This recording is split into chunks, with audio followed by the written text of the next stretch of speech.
નમસ્કાર, મંતવ્ય ન્યૂઝમાં આપનું સ્વાગત છે અને હું છું આપની સાથે હિરલ। બુલેટિનની શરૂઆત કરીએ। ખ્યાતિ હોસ્પિટલ કાંડમાં મોટા માથાઓ હજુ પણ પોલીસ પકડથી દૂર છે, ત્યારે ક્રાઇમ બ્રાન્ચે મોટી કાર્યવાહી કરી છે, જેમાં ગાંધીનગર આરોગ્ય વિભાગનો કર્મચારી સકંજામાં આવ્યો છે। તેને લાખોની સંખ્યામાં ખોટા આયુષ્માન કાર્ડ એપ્રૂવ કર્યા હતા। ક્રાઇમ બ્રાન્ચે મોડી રાત્રે આ સમગ્ર ઓપરેશન પાર પાડ્યું હતું અને આરોગ્ય વિભાગના કર્મચારી મિલાપ પટેલની આ મામલે ધરપકડ કરી હતી। ખ્યાતિ કાંડમાં ક્રાઇમ બ્રાન્ચની આ મોટી કાર્યવાહી સામે આવી છે। કાર્ડ એપ્રુવલ કરવાની કામગીરીમાં મિલાપ પટેલનો રોલ હોવાનો ખુલાસો થયો છે।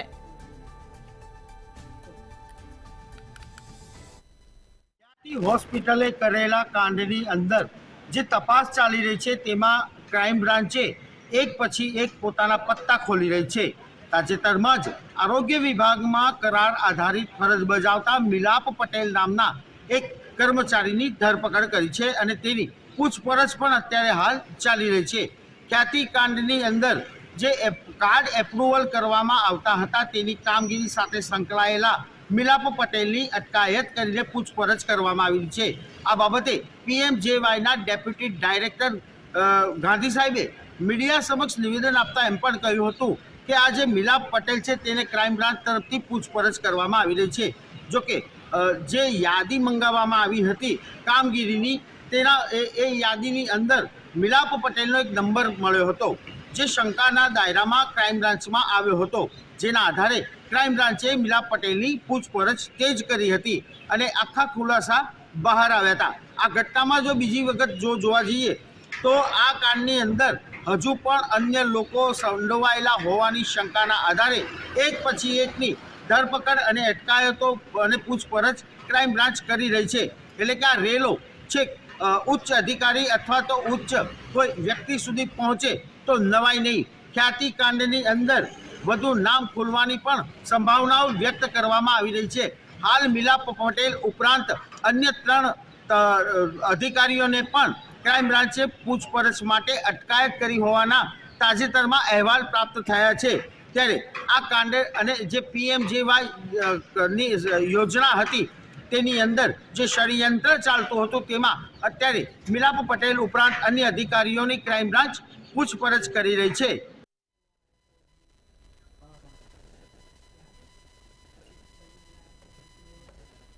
સુરતના સરથાણા વિસ્તારમાંથી હચમચાવી નાખે તેવી ઘટના સામે આવી છે। શહેરના સૂર્યા ટાવરમાં સંબંધોની હત્યા શહેરમાં ભારે ચકચાર મચાવી નાખી છે। દીકરા દ્વારા માતા પિતા, પત્ની અને પુત્ર પર હુમલો કરવામાં આવ્યો હતો, જેમાં પોતાની પત્ની અને બાળકને ચપ્પુના ઘા માર્યા હતા। ત્યારે પારિવારિક ક્લેશમાં પરિવારનો માળો પીખી નાખવામાં આવ્યો હતો। તો હત્યા કરી પતિએ આપઘાત કર્યો હોવાની આ ચકચારી ઘટના સામે આવી છે। દીકરા દ્વારા માતા પિતા, પત્ની અને પુત્ર પર હુમલો કરવામાં આવ્યો હતો। ત્યારે સુરતથી આ ઘટના સામે આવી છે। પતિએ પત્ની અને બાળકનો ચપ્પાથી ગળું કાપીને હત્યા નિપજાવી છે। ત્યારે હત્યા કરીને પતિએ પણ આપઘાત કર્યો હોવાનું સામે આવ્યું છે। પત્ની પુત્રનું મોત નિપજ્યું છે। માતા પિતા હત્યારો સારવાર હેઠળ છે। ત્યારે ઘાતકી હુમલા બાદ પોતે પણ આપઘાતનો પ્રયાસ કર્યો હોવાનું સામે આવ્યું છે। સરથાણા વિસ્તારના સૂર્યા ટાવરમાં ઘટના ઘટી। સુરતમાં ફરી એકવાર સંબંધોની હત્યા કરવામાં આવી છે। પારિવારિક કલેશને કારણે પરિવારને પીખી નાખવામાં આવ્યું છે। વાત છે સુરતના સરથાણા વિસ્તાર ખાતેની। સુરતના સરથાણા વિસ્તાર ખાતે આવેલા સૂર્ય પેલેસ ખાતે એક દીકરા દ્વારા પોતાના માતા પિતા અને પત્ની અને પુત્રને ચપ્પુના ઘા કરીને તેમની ઉપર હુમલો કરવામાં આવ્યો છે, જેની અંદર પત્ની અને પુત્રનું મોત નીપજ્યું છે, તો સાથે જ માતા પિતા પણ ગંભીર રીતે ઘાયલ થઈ ગયા હતા અને પોતે દીકરાએ જેણે આખા પરિવારને ચપ્પુના ઘા આપ્યા હતા, પોતે હુમલો કર્યો હતો, તેણે પોતાના પણ ગળાની ઉપર ચપ્પુ વડે હુમલો કર્યો હતો, પોતાને પણ ગળાની ઉપર ચપ્પુ માર્યું હતું। ત્યારે સુરતના સરથાણા વિસ્તાર ખાતે સ્મિત જીયાણીનું પરિવાર રહેતું હતું, જે મૂળ અમરેલીના સાવરકુંડલાનું રહેવાસી હતું, પરંતુ હાલ તે સુરત ખાતે રહી રહ્યું હતું અને સુરત ખાતે આખા પરિવારનો માળો વિખેરાઈ ગયો હતો। પારિવારિક કલેશ ચાલી રહ્યું હતું। આ પારિવારિક કલેશની અંદર જે છે સુમિતે પોતાની પત્ની અને પુત્રની હુમલો કર્યો હતો, ત્યારે પત્ની અને પુત્રનું મોત નીપજ્યું. જ્યારે સ્મિત જીયાણીની પોતાની હાલત અત્યારે ખૂબ જ ગંભીર જાણવા મળી રહી છે. આ તમામની જાણ સુરતના સરથાણા પોલીસને થઈ હતી. સરથાણા પોલીસ દ્વારા તાત્કાલિક સ્થળ પર પહોંચીને તપાસ શરૂ કરવામાં આવી હતી. જ્યારે પોલીસ દ્વારા તપાસ કરવામાં આવી ત્યારે તે સ્થળના સીસીટીવી પણ તપાસવામાં, સીસીટીવીની અંદર સ્મિત જીયાણીના જે માતા પિતા છે લોહી લુહાણ હાલતમાં ઘરની બહાર આવીને તમામને જાણકારી આપી રહ્યા હતા સુમિતના આ રીતે હુમલા કરવાની. પરંતુ જ્યારે સુમિત ચપ્પુના ઘા મારી રહ્યો હતો ત્યારે એક જ વાત કરી રહ્યો હતો કે હવે આપણું કોઈ નથી રહ્યું, જેથી હવે આપણા જીવાનો કોઈ અર્થ જ નથી. થોડા દિવસ અગાઉ જે છે સુમિત પોતાના મોટા પપ્પાના ઘરે ગયો હતો. ત્યાં કંઈક મોટા પપ્પાનું અવસાન કે કોઈ કાકાનું અવસાન થયું હતું. પરંતુ આ સંબંધીના અવસાન બાદ અન્ય સંબંધીઓ દ્વારા સુમિત સાથે તમામ સંબંધો કાપી નાખવામાં આવ્યા હતા. તેને સ્પષ્ટ કહેવામાં આવ્યું હતું કે હવે તમારું અહીં કોઈ નથી, જેથી અહીં આવા જવા કરવાનું તમારે બંધ કરવું પડશે. અહીં કોઈ સાથે તમારે કોઈ સંબંધ નથી. અને ત્યારબાદ ક્યાંક સુમિતે આ રીતનો હુમલો કર્યો હોવાનું સામે આવી રહ્યું હતું. પરંતુ જમીનનો વિવાદ હોવાનું કે જમીનનો મામલો હોવાનું પણ ક્યાંક સૂત્રો દ્વારા ચર્ચાઈ રહ્યું છે. જો કે એસીપી જે વિજય હતા તેમના દ્વારા આખી ઘટનાને જણાવતા એટલું જ કહેવામાં આવ્યું હતું કે સુરતના સરથાણા વિસ્તાર ખાતેની જે ઘટના સામે આવી રહી છે એમાં દીકરા દ્વારા પારિવારિક કલેશને લઈને પોતાની પત્ની અને પુત્ર પર હુમલો કરવામાં આવ્યો અને સાથે જ માતા પિતાની ઉપર પણ હુમલો કરવામાં આવ્યો હતો. આખા પરિવારનો માળો જે છે સુમિત જીયાણી દ્વારા પીખી નાખવામાં આવ્યો. સમગ્ર ઘટના પોલીસ પાસે પહોંચી ત્યારે પોલીસ દ્વારા એ સ્થળની તપાસ કરવામાં આવી. જ્યારે પોલીસ દ્વારા તપાસ કરવામાં આવી ત્યારે ઘરની હાલત ખૂબ જ ખરાબ જોવા મળી રહી હતી. આસપાસના જે પડોશી હતા એ પડોશીઓની પણ પૂછપરછ પોલીસ દ્વારા કરવામાં આવી હતી. જો કે જે મોટા પપ્પાની વાતો સામે આવી રહી છે તેમના કોઈ ઠેકાણા હોવાનું પણ સામે નથી આવ્યું. પરંતુ ક્યાંક સ્મિતના જે ભાઈઓ હતા અને તેના જે મિત્ર હતા એ મિત્ર દ્વારા પણ ક્યાંક પૂછપરછમાં પોલીસને એટલું જ કહેવામાં આવ્યું હતું કે મોડી રાત સુધી તો સુમિત દ્વારા સારી રીતના વાતચીત કરવામાં આવી હતી. પરંતુ અચાનક આ પગલું ભરવામાં આવ્યું. તે તમામ જે છે પારિવારિક કલેશને કારણે હોઈ શકે. પરિવારના અંદર આ રીતે કલેશ કેટલા લાંબા સમયથી ચાલતો હતો. આ કલેશને કારણે સુમિત દ્વારા આ હુમલો કરવામાં આવ્યો, જેમાં સુમિત જીયાણીના પત્ની અને તેના પુત્રનું મોત નીપજ્યું. આખરે કહી શકાય છે કે પારિવારિક કલેશને કારણે સંબંધોની હત્યા કરવામાં આવી અને આખો પરિવારનો માળો જે છે સુરત ખાતે પીંખાઈ ગયો છે.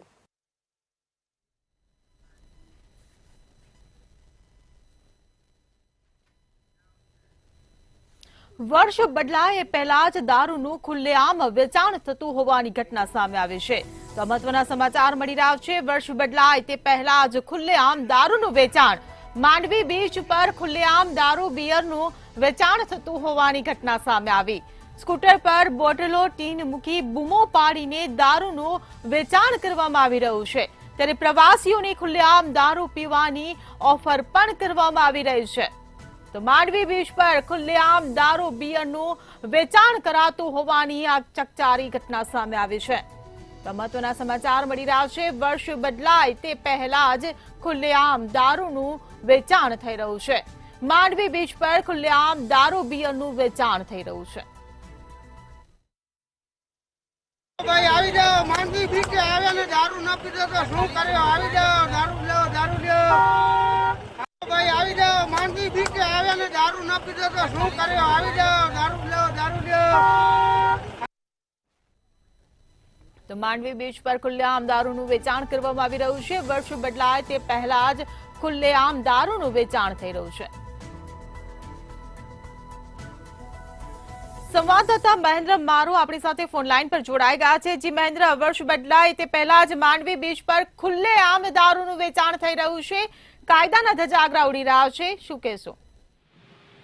ચોક્કસ આપને જણાવી દઉં કે વર્ષ 2024 બદલાય એના પહેલા જ કહી શકાય કે 31 આવી રહી છે. ત્યારે ક્યાંક ને ક્યાંક બુટલેગરો બેફામ થઈ જતા હોય છે અને દારૂનો વેચાણ કરતા હોય છે. ત્યારે ક્યાંક ને ક્યાંક ગુજરાતના લોકો મનોરંજન માણવા માટે જે ગોવા બીચ જવા માટે લાંબી મુસાફરી કરીને ખોટો ખર્ચ નહીં કરે. કારણ કે જે રીતના હાલ જે એક વિડીયો વાયરલ થયો છે તેવામાં માંડવી બીચની જાણે જાહેરાત કરવામાં આવતી હોય તેમ શોખીનો માટે વિસ્કી, જીન અને બિયર સહિતના આવા પ્રતિબંધિત જે પીણા છે તે ઓનલાઈન કહી શકાય કે ઓન ડિલિવરી મળી રહે તેવું બૂમો પાડવામાં આવી રહ્યો છે. એક બુટલેગર દ્વારા અલગ અલગ બ્રાન્ડની કહી શકાય કે ખુલ્લેઆમ વેચાણ કરી રહ્યો હોવાનું બૂમો પાડી રહ્યો છે તેવો વિડીયો છે તે સોશિયલ મીડિયામાં ભારે વાયરલ થયો છે. તો ક્યાંક ને ક્યાંક આ સમગ્ર મામલે જે પોલીસની કાર્યવાહી સામે પણ ગંભીર સવાલો ઊભા થવા પામ્યા છે. તો ક્યાંક ને ક્યાંક આ પોલીસના આશીર્વાદ વગર આટલું મોટું દારૂનો નેટવર્ક ચાલી શકે તેમ શક્ય જ નથી. ત્યારે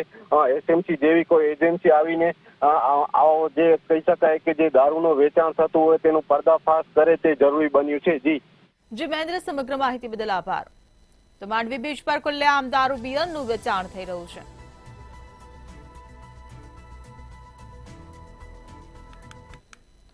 સુરતમાં આરટીએ હેઠળ લેવાલ બોગસ એડમિશન પકડાયા હોવાનો મામલો સામે આવ્યો છે. ત્યારે 100 જેટલા વિદ્યાર્થીઓના એડમિશન રદ કરવામાં આવ્યા છે. બંગલામાં રહેનાર અને વિદેશ પ્રવાસ કરનાર વાલીઓ પકડાયા હતા. સુરતની 7 થી વધુ શાળાના 100 જેટલા વિદ્યાર્થીઓના પ્રવેશ રદ કરવામાં આવ્યા છે. શ્રીમંત વાલીઓ બાળકના શાળા પ્રવેશ માટે ગરીબ બન્યા હતા. ત્યારે રાજ્યમાં પ્રથમ વખત ચાલુ વર્ષે આરટીઈના પ્રવેશ રદ કરવામાં આવ્યા હતા. જે બિલકુલથી જે પ્રમાણે સુરતથી ખૂબ જ મોટા સમાચાર છે તે સમાચાર સામે આવી રહ્યા છે. જો વાત કરવામાં આવે તો જે પ્રમાણે આરટીઆઈ અંતર્ગત જે ગરીબ વિદ્યાર્થીઓ છે તે ગરીબ વિદ્યાર્થીઓને ભણવા માટે જે સારી સ્કૂલ છે તે સારી સ્કૂલમાં એડમિશન આપવામાં આવતું હોય છે. પરંતુ જે પ્રમાણે જે સુરતમાં જે પ્રમાણે ડીઓ દ્વારા જે તપાસ કરવામાં આવી હતી, લગભગ જો વાત કરવામાં આવે તો 7 જેટલી જે શાળાઓ છે તેના 100 કરતાં પણ જે વધારે વિદ્યાર્થીઓ છે તે ખોટી રીતે આરટીઆઈ થકી એડમિશન લઈ અને તે લોકોએ પોતે એડમિશન છે તે લીધું હતું. જો વાત કરવામાં આવે તો જે પ્રમાણે જે અધિકારી દ્વારા જે તપાસ કરવામાં આવી હતી, જેમાં જે લોકોના બાળકો દ્વારા જે એડમિશન લેવામાં આવ્યું હતું તે લોકોના ઘરે પણ તપાસ કરવામાં આવી હતી. સાથે જ તે લોકોએ વિદેશ પ્રવાસ છે તે વિદેશ પ્રવાસ કર્યો હોવાનું પણ સામે આવ્યું. એટલે કહી શકાય કે જે પ્રમાણે જે ગરીબ બાળકો છે તે ગરીબ બાળકોને આરટીઆઈની અંદર એડમિશન મળે છે. પરંતુ જે પ્રમાણે હાલમાં તો જે તથ્ય જે સામે આવ્યું છે, 7 જેટલી જે શાળાઓ છે તે 7 જેટલી જે શાળાઓના 100 કરતાં પણ જે વધારે વિદ્યાર્થીઓ છે તેમને ગેરરીતિથી આરટીઆઈની અંદર એડમિશન છે તે એડમિશન લીધું હતું. હાલમાં તો જે પ્રમાણે શિક્ષણ અધિકારી દ્વારા જે કાયદેસરની કાર્યવાહી છે તે કરવામાં આવી રહી છે. સાથે સાથે જે લોકોએ ગેરકાયદેસર રીતે એડમિશન લીધું છે તે લોકો વિરુદ્ધ પણ કાર્યવાહી છે તે શિક્ષણ અધિકારી દ્વારા કરવામાં આવશે.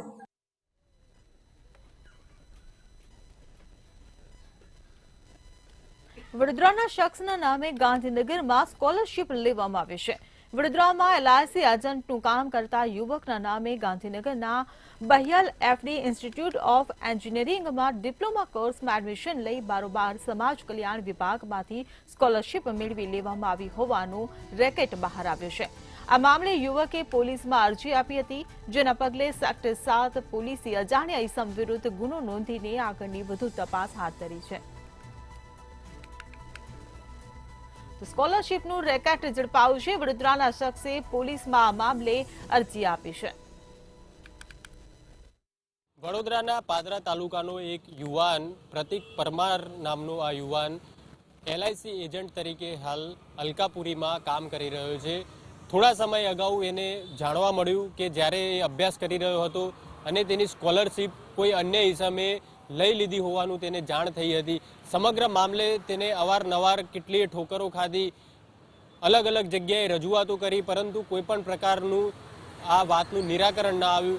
છેલ્લે આરટીઆઈ કરી અને જાણવા મળ્યું કે દહેગામની કોઈ કોલેજમાંથી તેની સ્કોલરશીપ મંજૂર થઈ ગઈ છે અને સ્કોલરશીપ કોઈ અન્ય ઇસમે લઈ લીધી હોવાની માહિતી તેને જ્યારે મળી, ત્યારે સમગ્ર મામલે હવે ગાંધીનગર સેક્ટર 7માં પોલીસ મથકમાં કોઈ અજાણ્યા ઇસમ વિરુદ્ધ ફરિયાદ નોંધાઈ છે અને સમગ્ર મામલે પોલીસે પ્રતિકની ફરિયાદના આધારે જે ઇસમ છે કે જેને સ્કોલરશીપ પ્રતિકની લઈ લીધી છે તેના વિરુદ્ધ અજાણ્યા ઇસમ વિરુદ્ધ ફરિયાદ નોંધી અને સમગ્ર મામલે કાર્યવાહી હાથ ધરી છે. ત્યારે મહત્વની વાત એ પણ છે કે પ્રતિક છેલ્લા ઘણા વર્ષોથી આ બાબતે અલગ અલગ જગ્યાએ રજૂઆતો કરતો હતો. અલગ અલગ જગ્યાએ આ વાતની તેને રજૂઆત ક્યાંક પહોંચી ન હતી, પરંતુ છેલ્લે હવે પ્રતિક દ્વારા અલગ અલગ પ્રકારે જે રજૂઆત કરવામાં આવી એ રજૂઆતના અંતે આરટીઆઈ કરવામાં આવી. આરટીઆઈ કર્યા બાદ તેને સાચી હકીકત તેના સામે આવી અને હવે ગાંધીનગર પોલીસ દ્વારા જે ફરિયાદ દાખલ કરવામાં આવી છે અને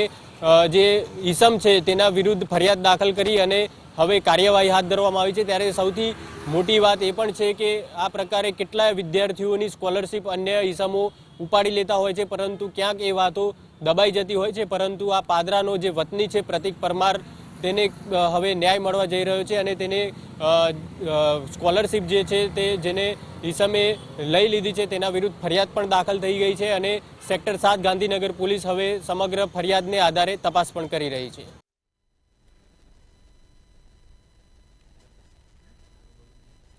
રાજ્યમાં ઠંડી અને માવઠાને લઈને હવામાન નિષ્ણાત અંબાલાલ પટેલ દ્વારા આગાહી કરવામાં આવી છે.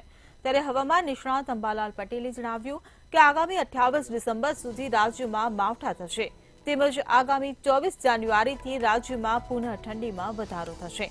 29 ડિસેમ્બરથી 10 જાન્યુઆરી 2025 સુધી હાડ થીજવતી ઠંડી પડશે. અમદાવાદ અને ગાંધીનગર સહિતમાં ઠંડી પડવાની શક્યતાઓ સેવાઈ રહી હોવાની આગાહી કરવામાં આવી છે.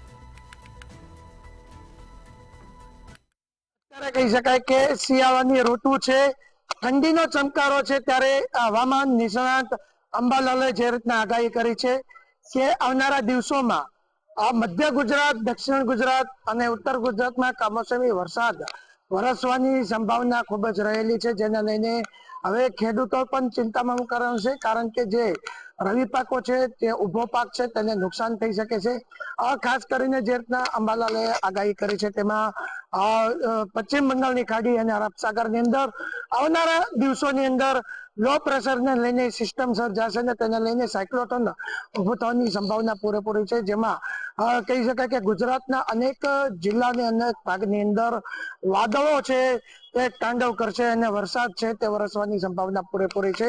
શરૂઆતના દિવસોની અંદર ઠંડી પડવાની જે કહી શકાય કે ઠંડી ખૂબ જ પ્રમાણમાં પડી શકે છે, જેને લઈને મધ્ય ગુજરાત અને ઉત્તર ગુજરાતના અનેક ભાગો છે તેને થીજવી દે તેવી ઠંડી પડવાની છે.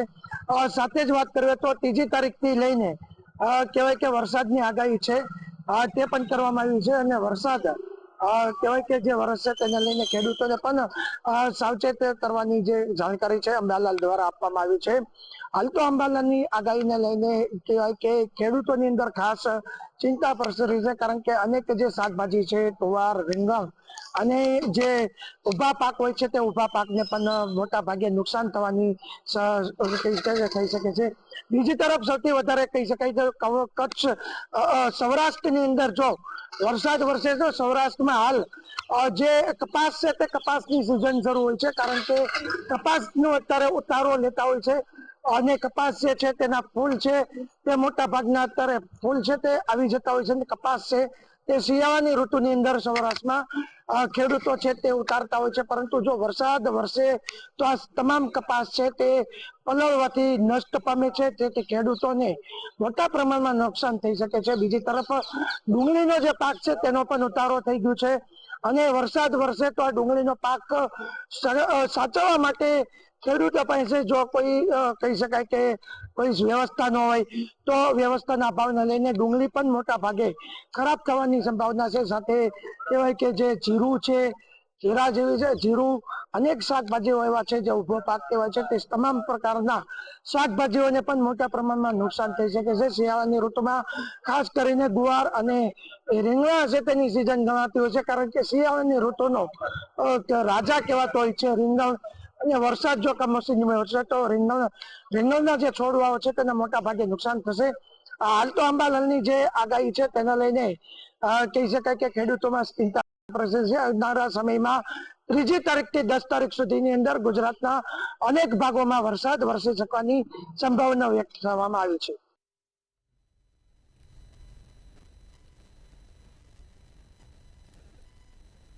ઉત્તર પશ્ચિમ મધ્યપ્રદેશ પર સર્જાયેલ સાયક્લોનિક સર્ક્યુલેશન સિસ્ટમ અને વેસ્ટર્ન ડિસ્ટર્બન્સને કારણે સવારથી વાતાવરણ વાદળછાયું અને ધુમ્મસભર્યું રહ્યું હતું. મહેસાણા શહેર અને હાઈવે વિસ્તારમાં ધુમ્મસભર્યું વાતાવરણ જોવા મળી રહ્યું છે, ત્યારે ઠંડીનું જોર ઘટ્યું છે. આજે 9 વાગ્યા સુધીમાં 20 ડિગ્રી તાપમાન મહેસાણામાં નોંધાયું હતું, જ્યાં ચારે તરફ ધુમ્મસ જોવા મળી રહ્યું છે.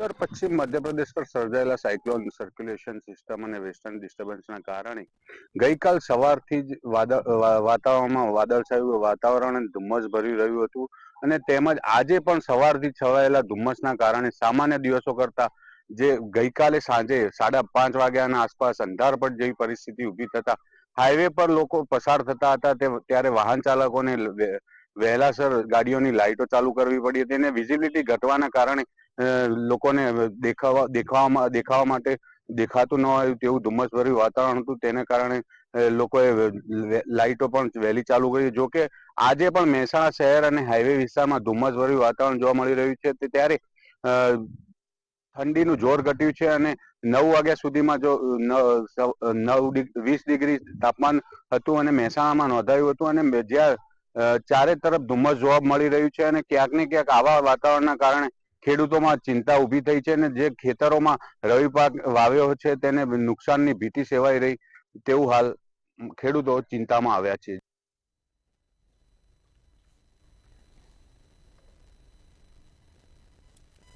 ભુજના નાગોર રેલવે ઓવરબ્રિજ કે જે ડિસેમ્બર અંત સુધીમાં સંપૂર્ણ તૈયાર થઈ જવાની ગતિએ કામ થઈ રહ્યું હતું તેમાં વિલંબ થયો છે. માત્ર 7 થી 8 મીટર જેટલી વિવાદિત થયેલો છે, જ્યાંથી ઓવરબ્રિજનું એક ફાઉન્ડેશન થાય તેનું જમીન રેકર્ડ કચેરીના સ્ટાફ દ્વારા કોઈ કારણસર ડિમાર્કેશન કરવામાં નથી. પ્રાંત અધિકારીએ કહ્યું કે 1982માં નોંધાયેલી કોલોનીની બહારની બાજુએ એક નાની જમીનના દાવેદારે તેની માલિકીની છે તેવું જણાવ્યું હતું, એટલે પુરાવા રજૂ કરવાનો સમય આપ્યો હતો. જો કે જિલ્લા સમાહર્તાનો ઓર્ડર હોવા છતાં પણ ડીએલઆર ઓફિસ દ્વારા ડિમોલિશન કરાયું નથી. નાગોર રેલવે ઓવરબ્રિજ પાસે કહી શકાય તેમ માત્ર 8 મીટરની જમીન માટે જે છે તે વિવાદ ઊભો થયો છે, કારણ કે જે રીતના ભુજના જે કહી શકાય કે જે ભરચક વિસ્તાર ગણાતા જે નાગોર પાસે જે ઓવરલોડ વાહનો છે તે પસાર થાય છે અને અવારનવાર ટ્રાફિકની સમસ્યા રહેતી હોય છે, ત્યારે ગત જાન્યુઆરીમાં જે કહી શકાય કે તંત્ર દ્વારા દબાણ હટાવવામાં આવ્યું હતું અને 9,500 ચોરસ મીટર જેટલી જમીન છે તે ખુલ્લી કરાવાઈ હતી, પરંતુ ક્યાંક ને ક્યાંક જમીન રેકર્ડ કચેરી દ્વારા અમુક જે જમીનની સંપાદન કર્યા વગર જ અને ખરાઈ કર્યા વગર જ જે આ કામગીરી કરવામાં આવી છે, જેના કારણે ક્યાંક સ્થાનિકો છે તે ટ્રાફિકનો ભોગ બની રહ્યા છે. મહત્વની બાબત છે કે નાગોર રેલવે ઓવરબ્રિજનું કામ ચાલુ છે અને ડિસેમ્બર માસના અંત સુધીમાં આ કામ છે તે પૂર્ણતાના આરે છે, ત્યારે કહી શકાય કે જમીન રેકર્ડ કચેરી દ્વારા કોઈ ખરાઈ ન કરાતા હાલ આ જે કામ છે તે અટવાયેલું છે. માત્ર 8 મીટર કહી શકાય વિવાદિત જમીન માટે આ કામ છે તે અટક્યું છે.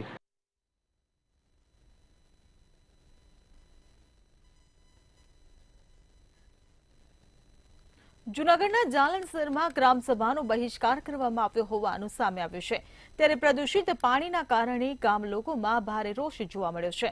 ફરી એકવાર ઉબેડ નદી પ્રદૂષિત બની છે, જેને લઈ ગ્રામસભાનો ઉપસરપંચ, પંચાયતના સભ્ય સહિતનાએ બહિષ્કાર કર્યો હતો.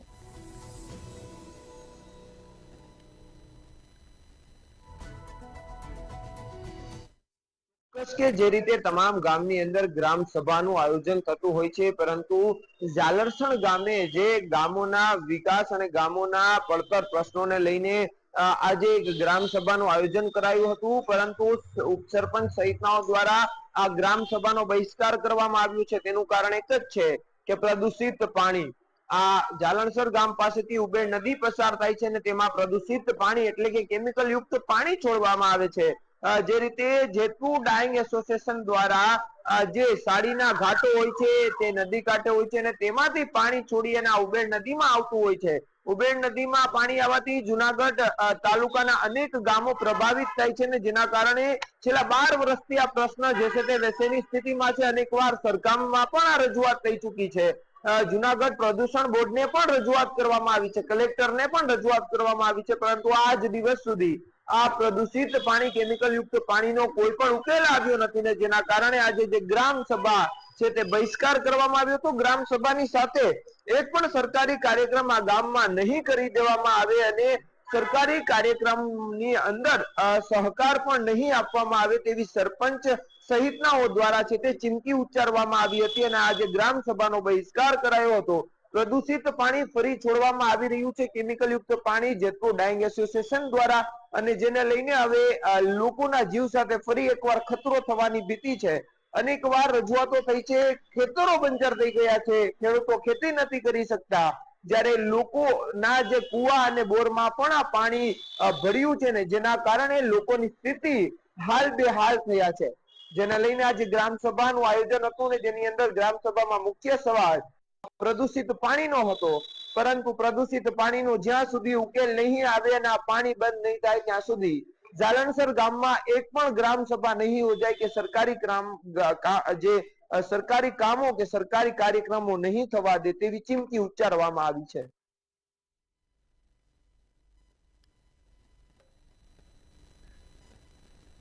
રાજકોટમાં એક મહિલાના નાકમાં દાંત ઉગ્યોની ઘટના સામે આવી હતી.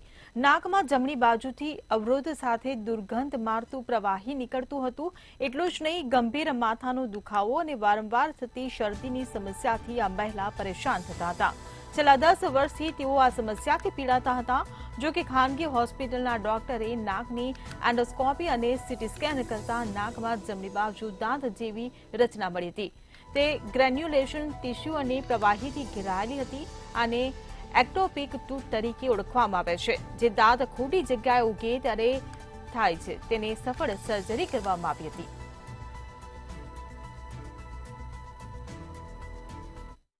રાજકોટમાં rare of the rare operation છે તે કરવામાં આવ્યું. રાજકોટની 38 વર્ષીય મહિલાને નાકના ભાગમાં ટીશ્યુ જનરેટ થયું હતું અને આના જ કારણે લાંબા સમયથી આ મહિલા છે તે હેરાન પરેશાન હતી. ચોક્કસથી એક સિનિયર ડૉક્ટર દ્વારા આ ઓપરેશન છે તે કરવામાં આવ્યું.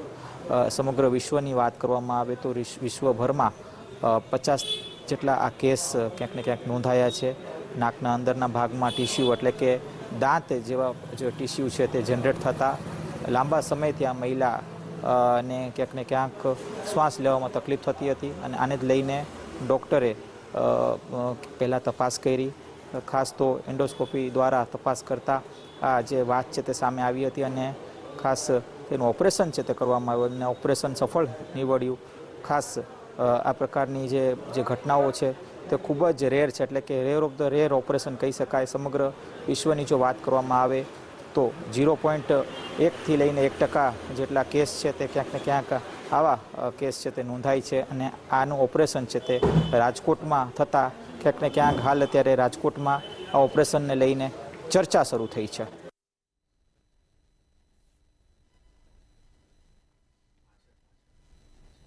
સિટી લાઈવમાં હાલ બસ આટલું જ. સમાચારોની અપડેટ માટે જોતા રહો મંતવ્ય ન્યૂઝ. નમસ્કાર.